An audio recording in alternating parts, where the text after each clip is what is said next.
Hello guys, once again Ijaz Hidayat is with you with the new question, with the new talk, and we start back our Profian community question and answering. So first of all, I must thank all of you that you always second to me, and you always respect my views and my ideas. And as I requested all of you to start questioning in this platform, and I got a question from one of my follower that what is the antidote of heparin.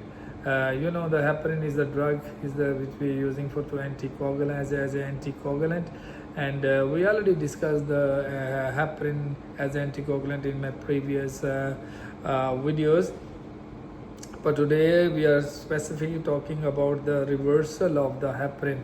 So the reversal of the heparin is a protamine sulfate, and the protamine sulfate is the medication which is having a positive charge protein that going to bind with the negative charge proteins of heparin, and the dose of the protamine sulfate is depend upon how much you have given a heparin to the patients and since the last.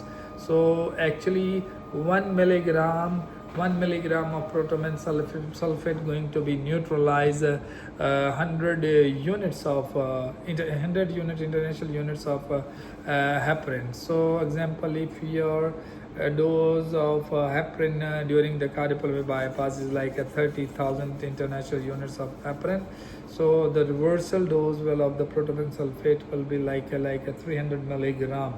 So 1 mg is equal to 100 milligram of the protamine sulfate. So the easy method is you can take a 30,000 divided by the 100, you will get a 300 milligram protamine sulfate dose. And in a protamine sulfate, always keep in your mind when your anesthetist is ready. So this medication is always given in a slow and steady method. It should not given like in a rapid way. If you going to give it in a rapid, there is a chance of bradycardia, there is a chance of allergy reactions, hypotension. This is the causes you will get it in case of you are giving the protamine in a rapid way. So this is the reaction of the protamine.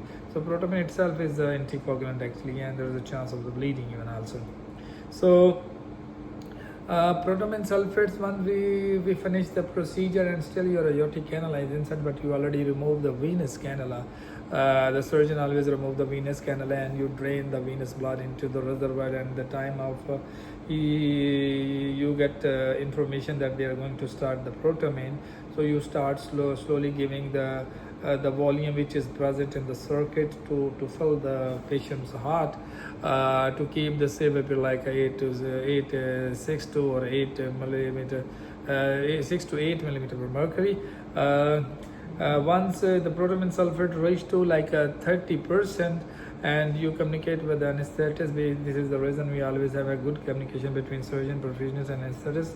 When the anesthetist reach the protamines like in a 30%, this is our hospital protocol. We stop all our pump suckers, and we not suck any blood or any bleeding or any fluid in our extracorporeal circuit, because if we're going to suck more than 50% of the protamine in our circuit, there is a chance of clots and membrane get clotted, and in case you need to go back in any reason you need to reinitiate bypass, so there is a chance you will get a trouble, and you will get a trouble in the oxygenation, and maybe you get oxygenator failure. So this is our hospital practice, is that once we reach the 30% of the protamine, we stop all suckers, and we request to surgeon to use a cell saver instead of using our pump suckers.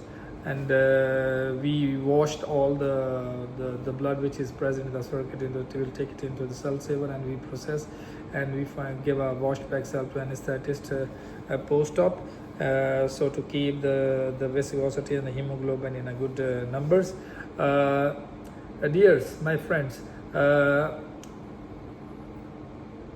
you all have rights to give your input for my once I find out any questions, and you can discuss in this platform, that and you can give your ideas. What is your hospital practice? It's like in my hospital practice, we keep the suckers off once we reach to 30% of protein sulfate, and we use pump cell saver instead of using the pump suckers, and we never use the pump sucker because we want to keep our circuit ready for in case of any emergency disasters. Okay, so guys, if you like the videos, please share, like it, press the bell button, and so you can get a more interesting videos related to the perfume topics. And if you have any questions, any queries, please don't hesitate, ask me your question. We'll try to answer according to my experience, and I love to hear about from you, your experiences and your ideas, because perfusion is the art, is the science, and science never stop in one end. Science continue. This is the process of continuity to make more advancement, more things. And as we already discussed, in case of the patient have the heat, like a heparin induced thrombocytopenia, so we never use the heparin, we use alternate drugs to keep the patient ready for the bypass, and we keep the ACT higher than 400 seconds. And in these scenarios, we never use protamine sulfate. Protamine sulfate is a drug only used is only the reversal of the heparin, not for the other alternative drugs. So always keep it in mind. Once you give a heparin, the reversal dose is like protamine sulfate. The antidote is protamine sulfate. But if you are not using the heparin to keep the patient's ACT on higher side, like you are using any other drugs that we already discussed with you, instead of the patient having allergy or heat, heparin induced thrombocytopenia, and we are using bevuloridine example. So in a bevuloridine, we never use the protamine sulfate. So we neutralize this bevuloridine with the blood factors, like we are using the factors, and we wait till the ACT come in a normal ranges. Guys, hope you like today's discussions, and I try my best to explain about antidote of the heparin, means the protamine sulfate. And protamine sulfate is already having, you have to be smart the time of the anesthetic protamine started. So number one, confirm from the anesthetist how much he is planning to give. And once reached to 30%, stop your pump suckers. Keep eye on blood pressures. So the rapid use of the protamine can cause bloody, can cause hypertension, and itself there is a cause of allergy or reactions. So guys, be smart, be ready to help or to make a patient outcome in a better way. And I love all of you, that you are working very hard, and as a perfusionist you play a very important role to serve the nations in a medical facilities, and especially in a cardiac surgery. And you are the angels of the Lord. You are the best person in the world. So once you start appreciations by yourself, your self-appreciation make more confident to you. Always start your procedure with the name of the God, and always get ready to get some help by the Lord Almighty, and He gave you the blessing hand so that you can serve to the nation, you can serve to the humanity, you can serve to the world. Have a nice and good day. Take care.